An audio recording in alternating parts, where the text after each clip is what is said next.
여러분 안녕하세요.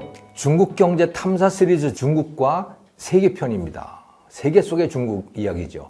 중국 경제 성장은 수출과 더불어서 시작이 됐습니다. 서비스업 수출이 아니고 물건을 만들어 파는 제조업 수출 위주였습니다. 1990년에 630억 달러였거든요. 중국의 상품 수출이. 그런데 2018년이 되니까 2조 5천억 달러, 무려 40배나 늘었습니다. 2018년 세계 수출에서, 세계 전체 수출에서 중국의 비중은 16%, 미국이 11%거든요. 그것보다 훨씬 큽니다. 그래서 중국은 120여 개 나라에서 최대의 무역 대상국으로 떠올랐습니다. 그러니까 어느 나라에서나 중국이라는 나라가 굉장히 중요해진 거죠. 세계 최대의 상품 무역 국가가 된 것입니다. 이러다가 보니까 어느 나라든 중국 제품 없는 생활은 거의 불가능하다, 이런 말까지 등장하게 됐습니다. 그야말로 세계의 공장이 된 겁니다. 이렇게 된 동력은 크게 두 가지였습니다. 첫째, 등소평의 선부론, 또 흥묘, 백묘론입니다. 이 두 가지죠. 공산주의를 하더라도 일단 돈을 벌어야 무슨 공동부유도 하고 그러는 거 아니냐. 그러니까 일단 돈을 벌자. 이게 선부론인 거죠. 자본주의가 사회주의 타도 대상이긴 하지만 뭐 돈 버는 과정에서는 얼마든지 받아들일 수 있다. 이것이 흥묘, 백묘론입니다. 까만 고양이든 흰 고양이든 뭐가 문제냐, 쥐만 잡으면 됐지, 뭐 이런 이야기인 거죠. 그래서 돈만 벌 수 있다면 사회주의, 자본주의 상관없다. 이런 것들이 이렇게 결합이 된 거예요. 이런 원칙들에 따라서 처음에는 이 셴젠 같은 홍콩 인근 지역, 남쪽에 홍콩 가까운 지역을 경제특별구로 지정을 해서 사회주의가 아닌 자본주의적인 투자와 생산, 판매를 허용을 했고, 그것이 성공을 거두니까 이런 방식을 중국 전역으로 확대를 했던 것이죠. 그렇게 이 돈 좋아하는 중국인들로 하여금 초인적으로 일을 하게 만들었던 겁니다. 등소평이 말이죠. 열심히 일해서 벌면 그거 돈 네 거다라고 하니까 정말 뭐 기를 쓰고 돈을 벌게 됐던 겁니다. 그렇게 만들어진 물건들, 그게 온 세상을 뒤덮게 된 거죠. 그래서 세계의 공장이 된 겁니다. 중국이 이렇게 됐던 또 다른 동력, 이거는 다른 앞선 나라들, 특히 미국이 여기에 적극적으로 협조를 했기 때문입니다. 1960년대 중반부터 미국은 이 베트남 전쟁 같은 거, 이런 것들을 여파로 해서 국내적으로 심각한 인플레를 겪었거든요. 또 이 국내에서의 반전 분위기, 뭐 히피 문화라든가 또 뭐 하드락이라든가 사이버 펑크 뭐 이런 것들 있잖아요. 이게 대부분 이게 저항 문화들, 이게 반전 문화였던 거예요. 베트남 전쟁에 대한 반대 분위기였던 것이죠. 그러니까 미국 정치권도 어떻게든 이 베트남 전쟁을 마무리를 해야 되는 겁니다. 그러다 보니까 중국하고 손을 잡아서라도 어떻게든 빨리 여기서 빠져나오자, 이런 생각이 들게 됐던 거고, 그러면서 중국하고 가까워지고자 하는 그런 분위기가 형성이 된 거죠. 근데 그때 마침 중국도 소련하고의 갈등 때문에 미국의 협력을 아주 절실히 필요로 했습니다. 그래서 1979년 두 나라는 수교를 했지요. 그래서 미국 기업의 자본과 기술, 또 비즈니스 노하우, 이런 것들이 중국의 투자가 되었고요. 미국이 그렇게 하도록 길을 열어줬던 거죠. 또 그렇게 해서 만들어진 중국산 제품이 미국에 판매될 수 있도록 관세를 대폭 낮춰줬습니다. 그러니까 미국이 중국의 성장에 아주 전폭적인 협조를 했던 거예요. 그렇게 하지 않았더라면 현재 중국은 존재하지 않았을 겁니다. 그런데 뭐 워낙 성공적이었기 때문에, 중국의 수출이 워낙 많았기 때문에 중국의 무역 수지, 경상 수지는 늘 흑자였습니다. 그러다가 보니까 중국 은행의 금고에는 뭐가 쌓였겠습니까? 달러가 뭐 어마어마하게 쌓여갔던 것이죠. 그 중에 한 2조 달러 정도, 2억도 아니고 2조 달러입니다. 2조 달러 정도로는 미국 국채를 사서 쌓아둔 겁니다. 미국 정부가 중국한테 돈 빌려서 그걸 가지고 돈을 썼던 셈인 거예요. 국채를 산다는 게 그런 의미를 가졌잖아요. 중국의 많은 기업들은 또 그 달러들이 많으니까 이 달러를 동원해서 핵심 기술을 보유한 외국 기업들을 사들이기도 했습니다. 그래서 스웨덴에서 볼보 자동차를 사들였잖아요, 중국 기업이. 또 우리나라에서는 쌍용 자동차, 금호 타이어 뭐 이런 것들을 중국 기업이 인수를 해갔던 거죠. 2013년에 시진핑 체제가 출범을 하면서 전혀 다른 차원의 해외 투자가 시작이 됩니다. 바로 1대1로라고 하는 프로젝트인 거죠. 파키스탄, 이란, 스리랑카, 에티오피아 이런 세계 곳곳에 중국의 자본과 기술, 또 중국의 인력을 투입을 해서 세계 곳곳에다가 고속도로, 철도, 항구, 통신망 이런 것들을 건설하기 시작한 겁니다. 전 세계를 중국의 투자와 중국의 인프라로 연결하겠다라고 하는 의도, 이게 너무나 분명하게 드러나는 프로젝트였던 겁니다.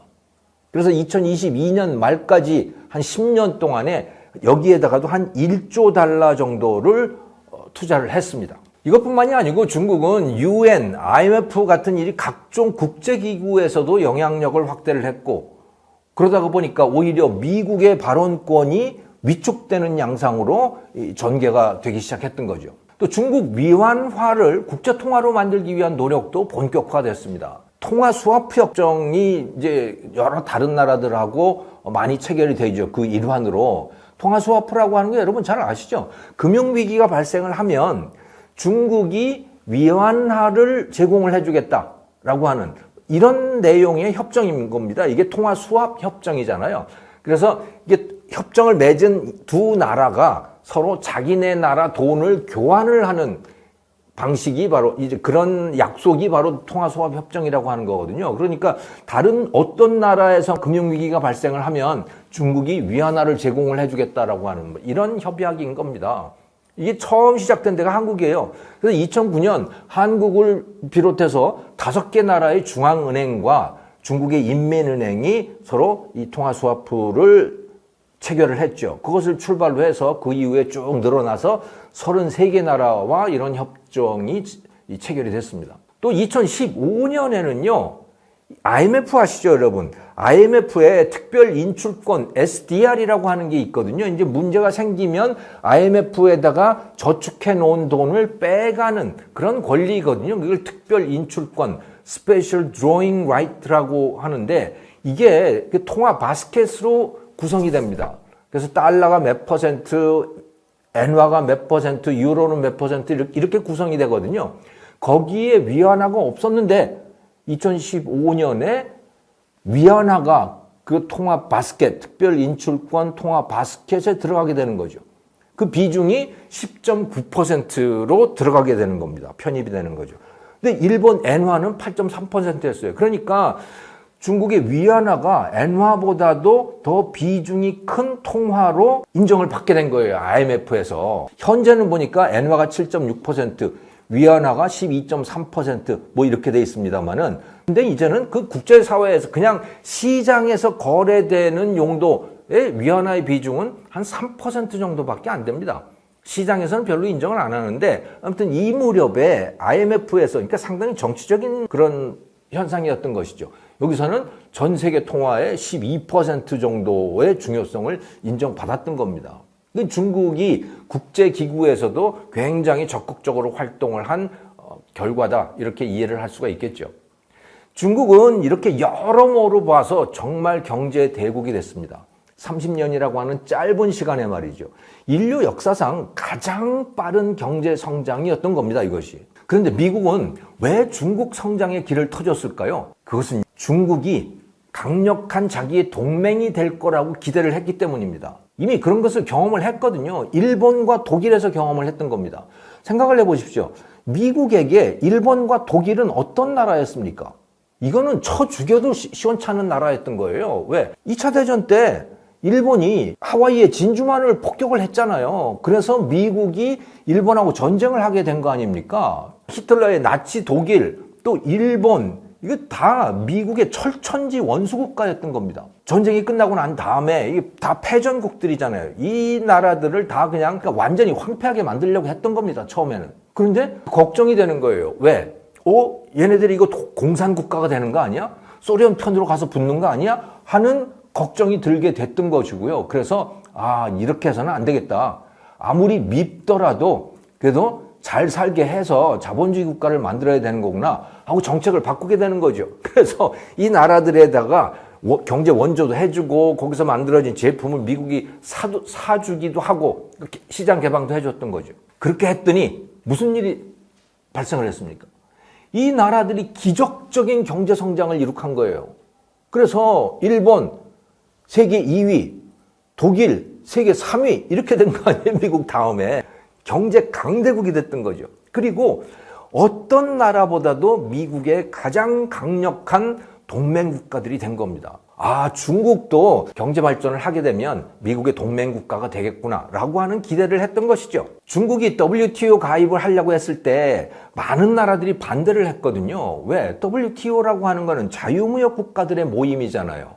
그런데 중국은 그 2000년대 초반까지만 하더라도 자본주의 국가라고 하기가 어려웠어요. 물론 개방 정책을 하기는 했지만 여전히 국영기업이 너무너무 많았고 여전히 보조금 같은 게 너무 많았고 공산당이 여전히 뭐 강력한 영향력을 행사하고 있었고 그런 나라이거든요. 그러니까 다른 나라들 입장에서는 야, 저 나라하고 자유무역을 했다가는 다 망하는 거 아니야? 온통 보조금 가지고 말이지 과잉 생산 설비 만들어 놓고 그래서 그 산업 분야는 다른 나라들은 다 감당도 안 되는 거 아니야? 하고 반대하는 나라들이 굉장히 많았어요. 충분히 반대를 할 만했고요. 왜? 자유무역 국가가 아니었기 때문에 그랬던 거죠. 팔기는 파는데 수입은 안 하겠다라는 식의 그런 마인드를 갖고 있던 나라였던 겁니다. 그런데 클린턴 대통령이 나서서 미국 국민을 설득하고 WTO 회원국들을 설득을 하는 거죠. 당시에 클린턴이 이런 내용의 연설을 미국인들에게 했다고 해요. 중국의 WTO 가입은 민주주의의 가장 소중한 가치 중에 하나, 이 경제적 자유를 중국 내에 수입하는 데 동의하는 것입니다. 그러니까 WTO에 가입을 하게 되면 이 중국이 경제적 자유도 확대될 거라고 지금 말을 하고 있는 거예요, 클린턴이. 또 중국이 경제를 자유화할수록 중국 국민의 잠재력, 즉 중국 국민들의 진취성, 창의성, 놀라운 기업 정신이 발휘가 될 것이고 그리고 중국은 자유롭게 해방될 것이다. 중국인들은 그리고 중국 정부에 대해서 더 발언권을 요구하게 될 것이다. 그러니까 정치적으로도 중국이 자유민주주의 국가가 될 것이다 라고 클린턴이 미국 국민들을 설득하고 있는 겁니다. 그런데 어떻게 됐습니까? 클린턴의 그 예언은 참담하게 빗나갔습니다. 보통 나라들은요, 나라가 이 국민들이 부유해질수록 개인의 자유도 늘어나는 것이 상식입니다. 보통 나라들은 대부분 그래요. 독일, 일본이 다 그랬던 것이죠. 그런데 오히려 중국에서는 그 반대 현상이 나타났습니다. 소득이 늘고 경제 규모가 커지고 국민들이 경제적으로 부유해질수록 점점 더 정치는 그 반대로 흘러간 거예요. 오히려 개인에 대한 공산당의 감시와 통제가 강화되었던 것이죠. 인터넷을 통제하고 전국 곳곳에 수천만 개의 감시 카메라를 설치를 해서 인민의 일거수일투족에 대한 감시가 시작된 겁니다. 또 신장, 티베트 이런 데 대해서는 탄압이 아주 심해졌고 홍콩의 경제적 자유를 다 뺏어가 버렸던 거죠. 이거는 중국 내부에서만 그랬던 게 아니고 다른 나라들에 대한 태도 역시 급격히 변하기 시작했습니다. 1978년부터 본격적으로 개혁 개방이 이루어지잖아요. 네, 그 이후에 한 30년 정도 중국은 주변 국가들에 대해서 비교적 공손했습니다.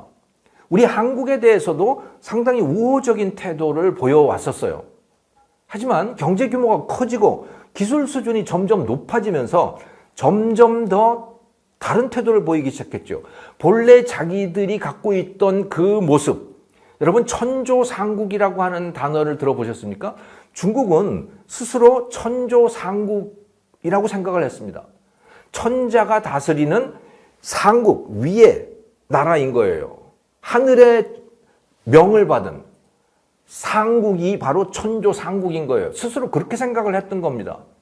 그러니까 중국만이 세상의 중심이고 주변 국가들은 모두 중국을 섬겨야 하는, 그게 이제 중국이 주변 국가들을 대하는 태도였던 건데 점점 근데 그런 모습들이 드러나기 시작했던 겁니다.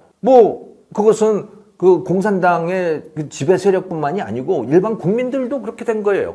그래서 이 어선들이 때로 몰려다니면서 불법으로 하는 거 잘 아시잖아요. 그리고 그걸 단속하려고 하면 우리도 그거 단속하려고 이제 해경들이 달려가고 그러지 않았습니까? 그러면 오히려 그 대한민국 해경들을 대상으로 해서 오히려 공격적인 태도를 드러내고 덤비고 하는 그런 상황이 벌어진 거예요.